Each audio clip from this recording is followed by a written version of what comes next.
Hey, what's up guys? My name's Samuel Leeds. Welcome to another Winners on a Wednesday. Every single week I interview one of my success students who've become financially independent, financially free as a direct result of our property investment training. This week I have with me Anthony Wilmot, who has become not just financially free, but he's making crazy money. He made over £200,000 over a 6-month period of packaging and selling deals. He's working on some 7-figure development deals. And I mean, Anthony, you have done so many deals over the last few years. It's just, I always say, you came on the crash course, I mentored you, you came on the academy. Now if I'm stuck, I call you, that's how experienced you've become. This actually happened right the way back in 2018 now.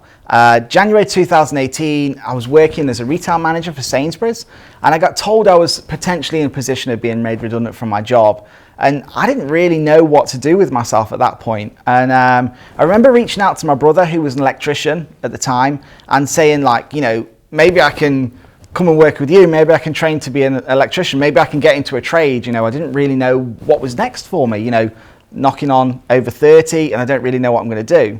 And he said to me, he said, that's great, you can come and work with me, but actually long term, we're looking to get into property.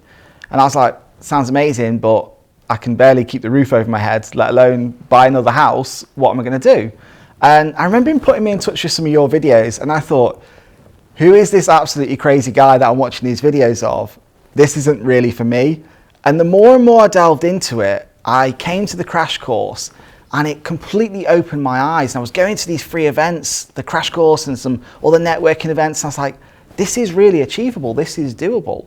Even though I'm coming from a position with no money, you know, it is doable, you know, if you can network and if you can make the right connections.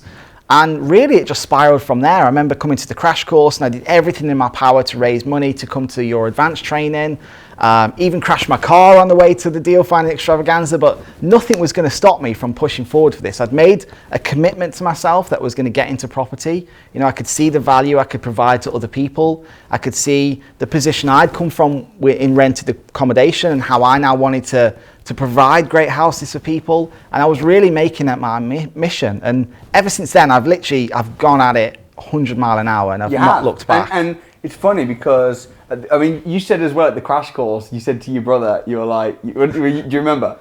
At the crash course? Yeah. I said at the crash course, I said, the thing that got me was, I remember sitting at the crash course and I'd watched some of these events, and then I was expecting a video to come on and you to pop on this video and then somebody to be hosting the event. And you walked out and I was like, oh my God, like he's actually here. He's took the time to come out and teach us this. I said, I'm going to be friends with that guy. I said, I'm going to be friends with that guy.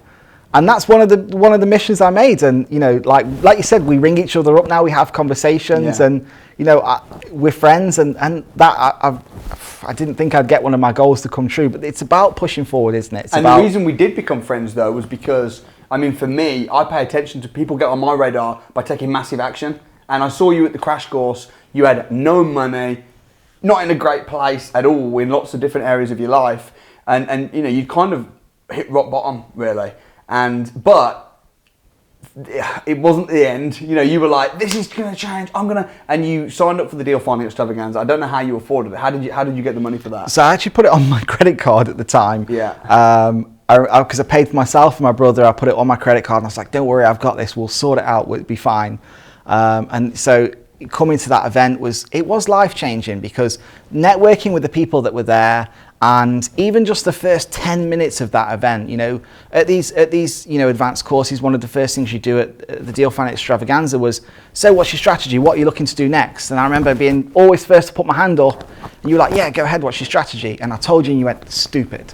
And you were like, that strategy is daft, because you're never going to get to where you want to get to, because you're looking at a long-term strategy when you don't have finance now. So you need to start focusing on things like rent to rent. You need to start focusing on things like deal sourcing. Yeah. Bring in the money, gain the knowledge, and then once you've done that, then you can start focusing on your long-term goals, which is build a wealthy portfolio, do these buy, refurbish, refinances. Yeah. And that light bulb moment is what then gave me the motivation to go on and think, well, actually, yeah, it just makes sense. That's the way I should pivot it. That is so powerful you say. I didn't actually remember that until you just said. But yeah, because you were talking about, I want to build a buy-to-let portfolio. I want to get them to do development deals. And I said, forget that. just become financially free. Just become and when you become financially free and you've got an income coming in from rent to rents or whatever, or you deal source and you can live and you're full-time in property, FTP, FFU, FF mission, right? When you go through the steps, then start building that up and go on to bigger deals. And we're going to get to that because now you're working on some crazy big deals, which are just so inspiring. Even for me, I'm inspired. But okay, so what happened next? So you came to the deal finding extravaganza, you crashed your car. You seem like such a sorry person. You get there, no money, honestly, your car off. You couldn't even make it up. I'd come down there and a lorry sideswiped me on the way, and I pulled over and I phoned my mum. I was like, Mum, I need to get to this training. Like, I don't even care about the car right now, just come and get me. And so she dropped me off, and I still turned up on time. I still was there, committed 110%, because I'd paid for this training. I was going to get the most out of it. From that, I went on to the academy because I had to get involved with that. I had to get just the network. Every time you go up these levels of people that have invested in themselves, you see a change in mentality. Yeah. I love the free course. I love free networking events. I love stuff like that. They're a great eye-opener for people. But when you see people that have invested money into their education or invested into the people around them, their mindset changes. And I wanted to be around them people. I wanted to be around the people that had invested, and I wanted to be one of them as well. And so coming onto the academy, I started to go into some of the training, and I was always there. I was always the first person at the front. And I think that was one of the reasons why you guys invited me to become part of the Eviction. And that was a great experience. That is exactly why, because you were always on the front row. You were passionate. We knew that you didn't have. I mean, geez, I hate to say this, but you put the deal finding extravaganza on your credit card. You then joined the academy. How did you pay for the academy? So I actually got a loan out for the academy, believe it or not. And do you know what's really interesting about that? Okay, you had, I hope you don't mind me saying this, but you had mental health issues. Some serious stuff going on. You were in debt. We could have very easily turned you away and gone, you know what, this isn't for you. You can't afford it. You're not in a good place. Very easily. But we didn't. And now, as a result, you're financially free completely, like one of the most successful people on our academy, which is just crazy, is it not? Thank you. I think the thing is, at the time I made a decision. Obviously, I wasn't poor. I wasn't in hundreds of £1,000s of debt. I didn't have loads of money to my name. I had the money that was coming in month by month on a wage basis. But I was like, I'm going to do this, and can I financially afford to put myself in this situation? And to go ahead with it. And it was a tough commitment to make because to take out a loan to do something like the academy is scary. Because but again, that pain of doing that is what drove me to push forwards. And from the point of doing the deal finding extravaganza, in that very short space of time, I did the deal finding extravaganza September, and by the end of October we got our first rent-to-rent deal, and we'd also sourced our first deal as well. So it just goes to show that it can be done if you put the effort in. And then obviously when we went into 2019, we were just pushing forward again even more because we just wanted to. I just wanted to put the effort in, and I wanted to make this happen. And I didn't want to go back to Sainsbury's. I loved the job, but I just didn't feel valued there anymore, and I wanted to make something. I wanted to make a legacy for myself and for my family. I think it just goes to show for me, and from my point of view, because people sometimes say to me, you should be more choosy about who you accept onto your training. And for me, I've spent so many hundreds of hours weighing up that comment, but it's impossible to know who's going to be successful and who's not. Sometimes we have doctors that come to the crash course and they've got loads of money, and then a year later I check in with them and they've done nothing. And then other time we have people come on that have got nothing, and they might seem like me when I started. I was working class teenager with nothing, going to these events. People could have very easily turned me away at the door. Do you know what I'm saying? The you thing can't is, judge. The way I look at it is education is always an investment. I've got a degree in business management, and I've got a PGCE, so I'm a qualified teacher, and I use neither of them. And it cost me a lot of money to do both of them. And I did my PGCE to become a teacher, and then no sooner did I finish it, I decided that teaching wasn't for me. and it was going to have too much strain and too much impact on my mental health. So all of that money I put into that was a lot of money to do that course. All of that money I put into that, and I had nothing to show for it. Yeah. And it's not because the education was bad, because the education was amazing, and I made some lasting relationships there.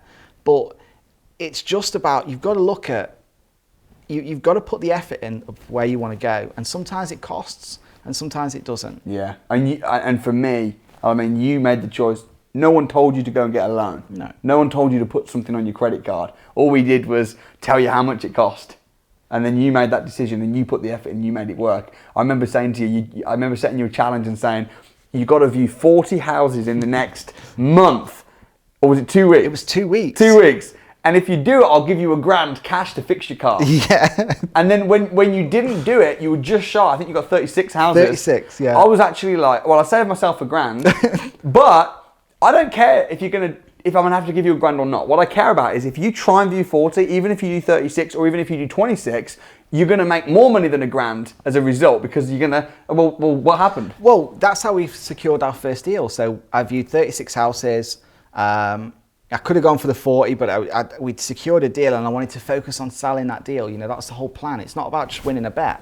It wasn't. Although I enjoyed winning the bet. And we co-sourced and we sold that deal because I didn't have my list of investors. So again, it's all about networking with the people around you. I made £1,000 from that deal, so I made the same amount of money. Yeah. But then I built network with people. Yeah. So you didn't need my £1,000 because you made £1,000 just by viewing the houses. So you were always someone that I knew was going to go far. I actually did harass you a bit into joining the academy, if I remember, because you did the deal finding extravaganza. I made you the bet. You went and made £1,000, which was like amazing. And then I think you sold another deal, and then you sold another deal. I was like, dude, you need to come on the academy. Like, you need to come on the academy. Your plan is terrible. This whole buy-to-let stuff. Just come on the academy. I didn't know what your financial situation was, but you then joined, I think, January 2018. It was January 2019, yeah. 2019 started joined. the academy, yeah. And what happened then? So started the academy, obviously started to build relationship with people. So this is when I met James. James and I obviously straight away really bounced very well off one another. We started looking at deals together. Funnily enough, we started to look at a commercial to residential project back then in January that is round the corner from the one that we're now buying. Wow. It didn't pan out and it didn't go anywhere, but it showed us how we could work together. We got builders on site. We went through the process with planners, with architects. So we started to get familiar with the process. And then obviously April, I got asked to be part of the eviction. So then things really stepped up a stage then. Yeah. And then after winning the eviction, things just blew up. I just have to say, sorry. You won the eviction. I won the eviction. You won the eviction. Yeah. So there was about, I think, 12 people on that. There was. A month of your life that was just an incredible month. The crazy thing about the eviction was I'd agreed to buy a new house and I moved into my house 2 days before coming onto the eviction.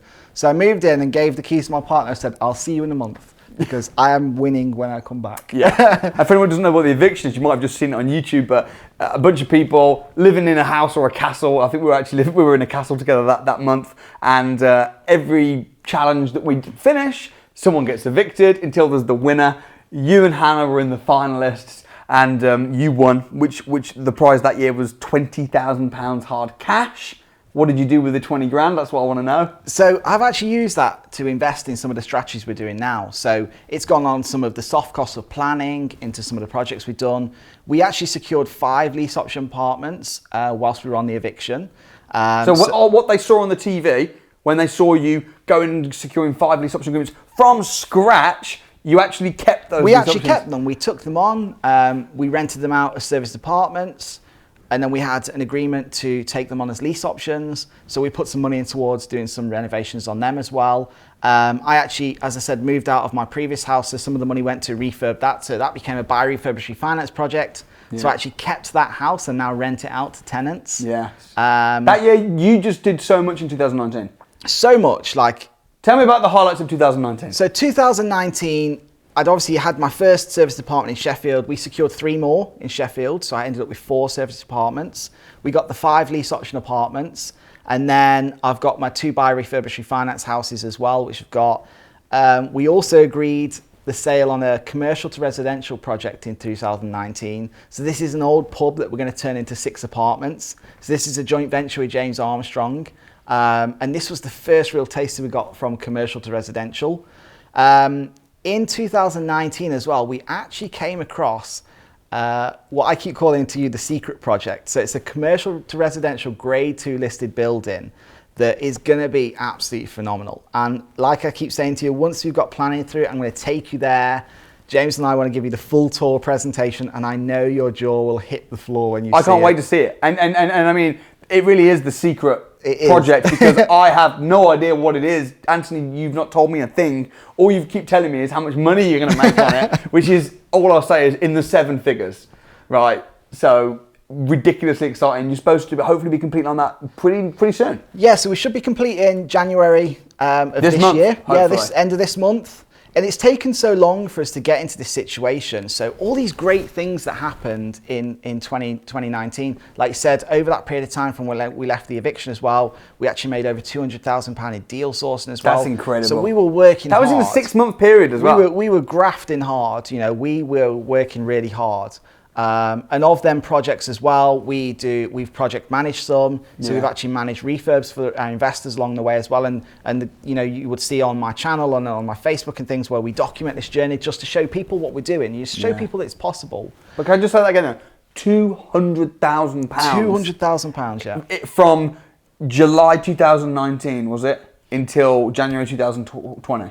May. So after we, literally as soon as we finished the eviction, we just went like hard. 6-7 months. Yeah. Incredible. Now, you slipped then, because I used to always say to you, don't worry about building wealth until first you've got to make money, then you've got to invest money, then you've got to preserve money. So I say to you right from the beginning, just make money, right? Focus on making money. What's going to make you money? You remember this. Then you start investing money. You know, and now you're going on to some of these much bigger deals. And in fact as well, talk to me about, because I know that some of your lease option agreements, like those 5 lease option agreements, you made the commercial decision very recently to give those back to the owner and not go ahead with them, which some people would see as a failure and say, oh, they failed then, but you don't really see it like that. So talk to me about that. So when 2020 kicked in, obviously, we've got these 2 commercial to residential projects, and I was like, I don't want to take anything else on. I need to slow down. And then coronavirus kicked in, and we could see the impending change of the market. And where our lease option apartments were, we'd obviously, like you always teach, don't take on a lease option if you have no intention to buy it. Yeah. You know, we wanted to stick to that because we wanted to be honourable to the landlords and to, you know, about what we wanted to do. So we could see the impending change of the market. So we went to the landlords to renegotiate the lease option terms. We had every intention of purchasing them, but we needed to change the terms of the contract. Yeah, sure. To make it financially beneficial to them and to us, because the cash flow wasn't quite where we wanted it. Yeah. Now, unfortunately, they didn't want to negotiate the contract. So, you know, like you said, we made the business decision to step away from it because even though we had another couple of years left on our lease option agreement, we knew we weren't going to purchase them, and we didn't want to make the money and benefit from the cash flow over the next coming years and promise them to buy them when we had no intentions of doing that. Oh, no, of course. And I think that, I mean, for me, and I'd love to get your input on this, people are sometimes so scared to take on a lease option agreement in case it doesn't work out. But the thing is, if it doesn't work out, hand the keys back. Like, did you lose money on those deals? We didn't lose money, no. No, you might not have made a great deal either, but it's not a bad thing. Sometimes things don't go to plan. Same as your pub. I mean, I make jokes about it because every time I ask you when it's going to complete, you say, supposed to be next week. Like, and that's been going on for now almost a year. But this is the nature of property. Well, this is it. And, you know, 2020 has been very challenging on many fronts. So the pub has been one of our deals that this has happened to. But some of the ones we've been managing for investors, you know, we've had to change our whole financing strategy and change our whole purchasing perspective because of the impact of coronavirus. And so this material uncertainty clause that they brought in, it stopped our ability to obtain lending. So we should have completed on the pub January 2020, and now we're due to complete on it January 2021 this year.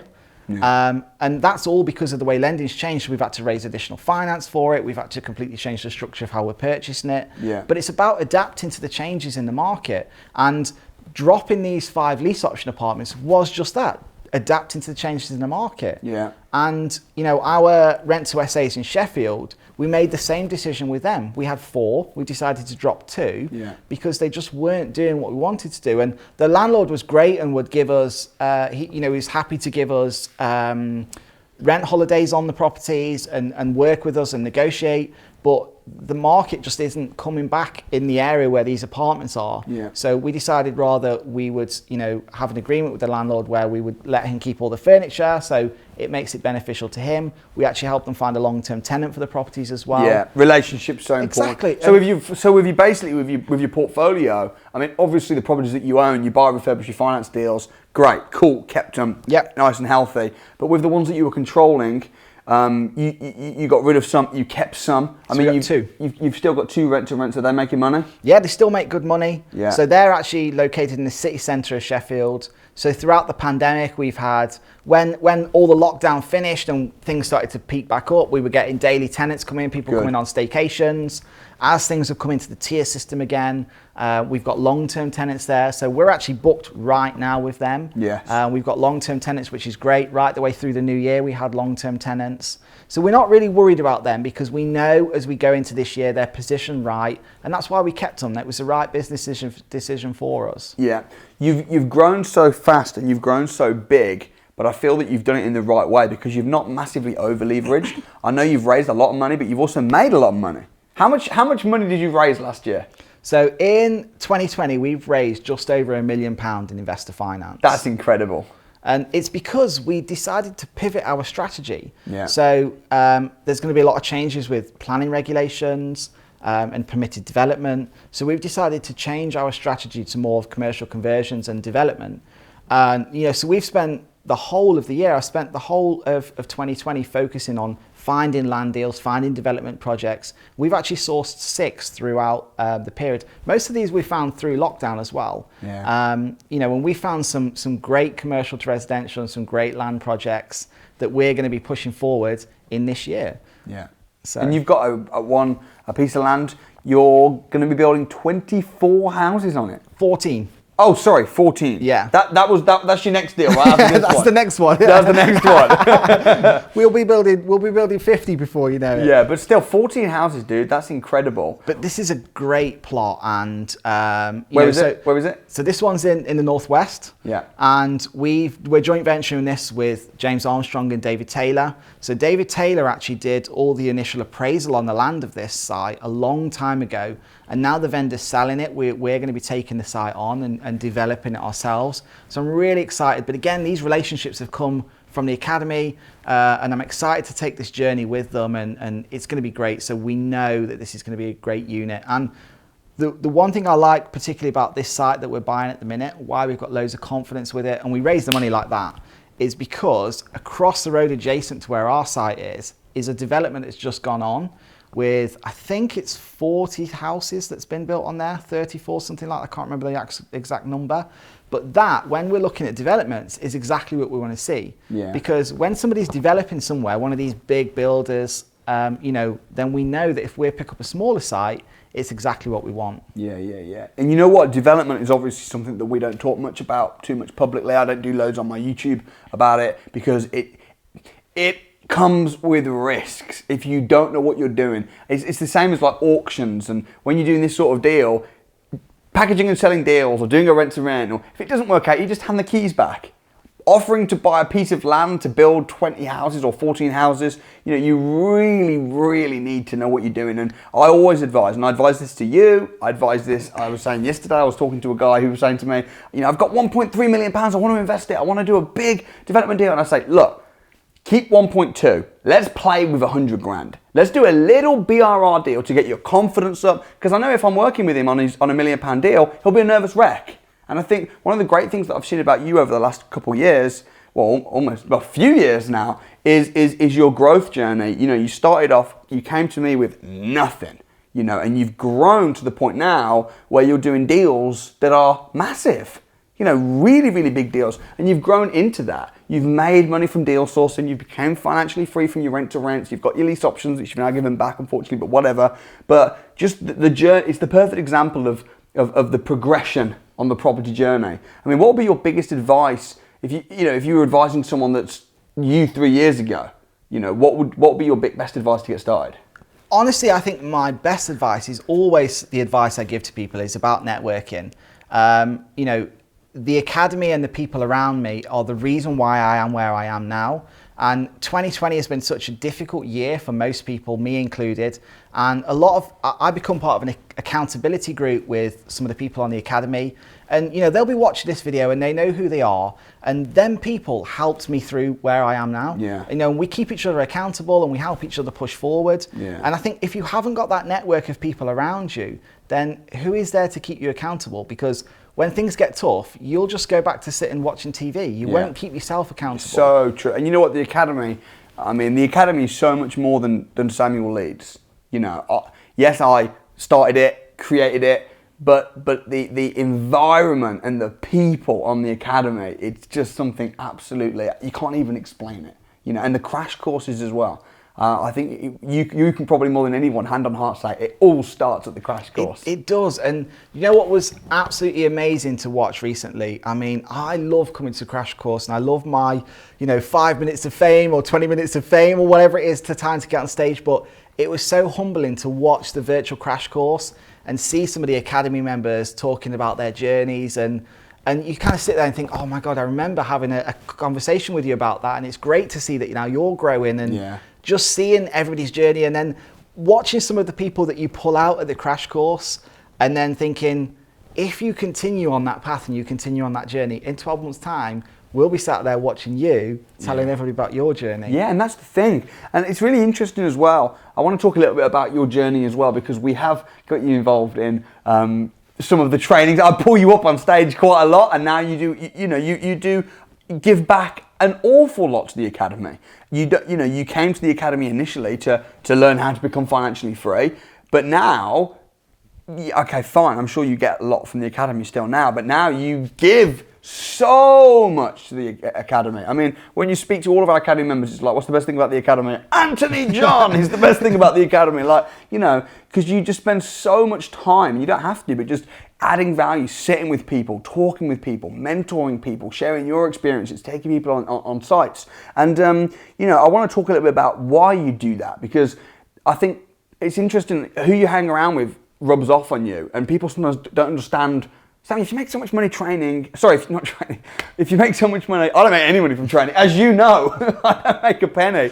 If you make so much money in property, why do you bother training? Why do you do that? And it's like, because it's so damn rewarding, and I think anyone that does training for the money, because they think, I better make some money training, it's just not gonna work out, because it's a hard industry. It is. It's hard. Mentoring people is hard. It is. And the thing is, the money that you pay to get into the training is a reflection of the effort that the trainer puts in for you. Yeah. And one of the reasons why I love helping people is because when I started, it was so hard for me to find the information without paying £25,000-30,000 for training. It was a lot. Some of the people that I was going to at the time. And I knew I was missing the stuff and I didn't know how to get it, and then I'm worried because I haven't got the money. And when somebody just takes that little bit of time to just give you 5 minutes and just give you a bit of effort and just give you a bit of support, it's so rewarding to see the results of that. And I give my time to people because I know that they respect it, I know they value it, and I know that because they've paid for the academy. Exactly. But even people that come on, Samuel 365. Oh yeah. At any level of the training. Yeah. If they've paid for even it at the crash course, people that spend 10 hours at the crash course. Yeah, that's true. They've paid for it because they took the trip. That's it. They value the time and effort they put into it. Whether it be from a time perspective or a money perspective, and they value what they've put into it. Yeah. So then I'll invest some time in that backwards and give back the same way somebody did to me a long time ago. Yeah, and that's the thing. If I get messages on Instagram and stuff, people saying to me, "Oh, Sammy, give me a house." If you're that rich, just give me $1,000. And it's like, I can give you a fish or I can teach you to fish. And with the eviction in 2019, you won it. I then pulled you back in the following year. I actually pulled loads of people from the eviction back in. I pulled James in, Ricky in, Hannah in, to come back to give. And you came back to the eviction in 2020, which was actually only a month or so ago. What happened? It was amazing to be part of that process because I was having flashbacks of painting houses and wanting to strangle John Raybould. But I remember the relationships I built throughout that process. And, I also get the frustrations of Alistair and Russell when we were there, and even yourself, because when you're driving around with these people and you're just do this, and you're trying not to give too much support and too much help, you're trying not to do it for them, and you're thinking you're missing that over there, and I can see that you're missing it. Why can't you see it? Yeah. But they have to go through that growth. Yeah. Like you say, they have to fail to grow. Yeah. And seeing the journeys of people throughout the eviction, Lawton, Evans, David, they're absolutely amazing, and it was. I'm so glad that I got to be part of their journeys, because now that they reach out to me and ask questions, and I've built friends with them, and it's great to see their journeys in the future. Yeah, and what's really funny, when we do the Eviction 2021, no doubt some of even people like Faz and Jamal have become financially free already. They'll be coming back to support and give back. So, and like Endrit, just like when he got evicted, the devastation on his heart, because I was sat in the boardroom with you, I could see it and I felt it, because I knew what it was like being in that boardroom and to feel that pain. But all he's done is that's fueled his fire. Within a week, he was getting keys for rent to service accommodation apartments. Yeah. That's amazing. And that just goes to show that he wasn't quitting, like he said, and he was going to put the effort in. So, I really commend people like that. What would you say to someone that was weighing up booking onto the crash course, whether it be the Property Investors Crash Course virtual or coming down physically? Obviously, it's similar content. What would you say to someone that's thinking about it? I think if somebody's thinking about it, then somebody has a hunger for property, or somebody has a desire to get into property, and you're either in it or you're not. And if you want to get into property and you're serious about doing it, you need to invest your time, you need to invest your money, whether it be into education or into property, you need to invest. Yeah. So if you are serious about doing it, then book onto the crash course. Yeah. But if it's a whim, then it's not for you. And but serious people, the crash course is a great place to start, to network, and like everybody says, it all starts at the crash course. Yeah, and as well, it's got to burn. It's got to burn. If you've got no money and you're in a place whereby you can't just invest lots of money into property, you've got to work hard, and you've got to roll your sleeves up, and it's got to burn. Someone said to me, Samuel, how do you stay so motivated all the time? And I said, because there's a fire. And if you've not got that desire to want to succeed, and sometimes you've got to hit rock bottom. 2020 has been so tough for me, and I've never hustled so hard in my entire life. Good. And that's because the goals change all the time, but that fire and that burning never goes away. It always stays there. Yeah, and also I remember when we first met, your bath story. Tell me what happened. I've not heard you say this in a long time. But so back when we first met, like you said, I've struggled a lot with mental health. I still do now. And I have struggled so long with it throughout the years. And when I first met you, I literally had nothing. My partner had left me. I was stuck in this house that I couldn't really afford to run on my own. And then I got told I was potentially going to be made redundant as well. And it was tough. And then things started breaking in the house, and I didn't have the money to fix them. And like I said to you, that the rock bottom moment for me, and this was the moment that made me pick the phone up to my brother and made me ring him and say, I need to get out of this hole. I need to know what's next. Because if I don't know what's next, there isn't going to be a next. That's a scary thought. And I was sat in my bathtub, and the thought is, I was filling up a bucket with hot water from the kettle because I had no hot water in my house, no heating, and I was bathing myself with this bucket. And I remember to the day, and this is the fuel that keeps me going, sitting there thinking, is this really it? Have I worked my whole life for this? And I get glimpses of things that come back from that. And, obviously you will know in 2020, I lost my dad. And then my dad was a great person. He was he was a complete rock, and he supported me the whole way through my life. And then all that's left is paperwork. All that's left is closing accounts. And that's it. That's all his life amounts to, is the memories that we've got with him. And I don't want to leave that. I don't want to leave that for my daughter. I don't want to leave that for my mum, for my partner. I want to leave a legacy, and that is what drives me through all the tough stuff every single day. Yeah. And that is what will drive me in 2021 and 2022 and so on. And how old is your little girl? So she's just about to turn 4 months. That is, I know, very recent. She is the best thing that ever happened to me. And that was your first? It's my first, yeah. Massive congratulations. Thank you. And as well, as a family man, as a friend, as a person, not only have you done really well in property, make lots of money now, which is great, but for me, there's nothing more rewarding than seeing somebody like you winning, because you deserve every bit of success that you've got. And also, I know that when you started doing buy, refurbish, refinance deals, and I called you out on it because you told me that you had your reason for doing it was because you wanted to provide good accommodation for people. You remember you told me that? Yeah.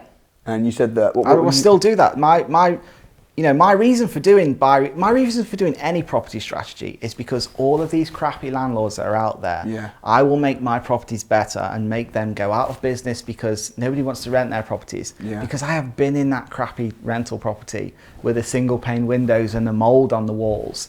So everything we do is about providing great accommodation. Yeah. At every single level, it's about providing great accommodation for people. Yeah, and you told me that, and you were like, "Oh, I'm doing this because I want to be able to provide good accommodation for people because I've lived in these bad accommodation." I was like, "No, you just want to make money. You just want to make money." And you were like, "No, serious." And I think, and I was kind of testing you a little bit, but as we got to know each other over the years, I've seen that actually, no, your heart is to help people, is to live a good life, but also to leave a legacy for your family, to help those around you. And you do that every day. You help everybody that you talk to is encouraged, is blessed, is inspired. So, I just want to as well thank you. I know I kind of helped you get started, and I've mentored you and stuff, but I want to thank you because of everything you've given back to the academy, everything you've given back to me and to the business. I really appreciate, and I know 2020 came with its ups and came with its downs, but it's just so good to see you winning. So thank you so much. And honestly, guys, if you're thinking of coming down to the Property Investors Crash Course, this is real. Like, this is legit, right, Anthony?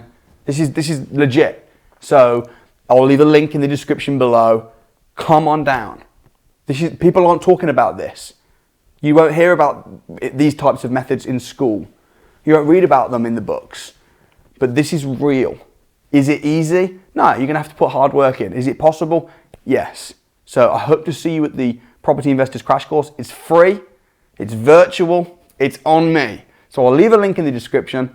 Thanks so much. I hope you enjoyed listening to Anthony's story. If you want to see more Winners Wednesday stories, every Wednesday at 7 p.m, I interview somebody. Maybe they're not quite as impressive as Anthony, but I interview somebody who's had their life changed through the exact same training that you can receive as well for free, that Anthony came on. So check them out right here. There's a whole list, over 100 of these stories. A lot of people copy me on YouTube, but they don't copy that. Also subscribe right here to the channel, and I look forward to seeing you at the Property Investors Crash Course. Get booked on. Thanks for watching.